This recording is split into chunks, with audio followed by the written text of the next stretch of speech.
తండ్రి యగు అపవాది సంబంధులు. ఎవరి తండ్రి ఇక్కడ చూద్దామా? మీరు మీ తండ్రి యగు అపవాది సంబంధులు. మీ తండ్రి దురాశలు నెరవేర్చుకోరు. నీకు దురాశ ఉందా? లోకంలో తిరిగి అలవాటు ఉందా? అబద్ధాలాడే అలవాటు ఉందా? వ్యభిచారం ఉందా? దొంగతనం ఉందా? తాగుడు ఉన్నాయా? బీడీ సిగరెట్ చుట్టా కాల్చేటువంటి అలవాటు ఉందా? నీ హృదయంలో భయంకరమైనటువంటి కారు నీ జీవితంలో పెట్టుకుని బ్రతికేటువంటి బ్రతుకులో నీళ్ళు ఉందా? నీ తండ్రి అపవాదే కానీ పరిశుద్ధుడైనటువంటి ఆ క్రీస్తు నీ తండ్రి ఎన్నటికి నీకు కాడు, కానేరడు, కాలేడు కూడా. కారణము ఆయన పరిశుద్ధుడు. మరి నీ విధమైన పరిశుద్ధులుగా ఉన్నావా? పరిశుద్ధ జీవితం జీవిస్తున్నావా? తండ్రి యొక్క చిత్తాన్ని నెరవేర్చేటువంటి అబద్ధమే కానీ, మోసమే కానీ, గర్వమే కానీ. ఒక మాట చెప్పనండి, నిన్ను వలే వాక్యం ఏముందండి?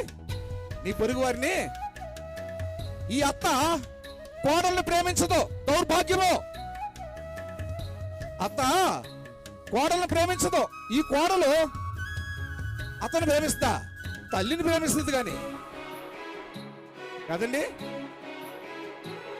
మన ఇంట్లో మళ్ళీ నిన్ను వల్లే నీ పొరుగు వారిని ఏం చేయాలంట? మనము ప్రేమించాలట. మన ప్రేమ మన కొంపల్లో లేదు, మన ఇండ్లలో లేదు. మన ఇళ్ళలో అత్తను చూస్తే రాక్షసంగా అనిపిస్తుంది, అమ్మని చూస్తే అబ్బో ప్రేమే. మరి ఆ ప్రేమ ఎందుకు ఉండదు? అత్తకి కూతురు చూస్తే ఓ ఎనలేని ప్రేమ, కానీ కోడలను చూస్తే రేగంపను చూసినట్టుంటది, అంత కంపరమే. మళ్ళీ ప్రేమ. ఇటువంటి బుద్ధి, ఇటువంటి లక్షణాలు కలిగిన వాడు క్రైస్తవుడు అవుతాడా, రాక్షసుడు అవుతాడా? స్త్రీ అయినా సరే, పురుషుడైనా సరే. తల్లిదండ్రుని చూడడానికి చూడలేడు, అత్తను చూస్తాడు. వద్దని కాదు. మరి తల్లిదండ్రి సంగతి ఏంటి? నీ తల్లిదండ్రిని నువ్వేం చేయాలి? సన్మానించాలి కదా. సన్మానించాలంటే నేను ఒకటి చెప్తాను. సన్మానించడం అంటే, ఈ వాక్యం రాసింది ఎప్పుడే కదండి. మరి ఆ రోజుల్లో ఒక గొంగలు కానీ, లేకుంటే ఒక తంగేడు పువ్వు లేక గులాబీ పువ్వు తీసుకొని సన్మానం చేస్తుంటారా?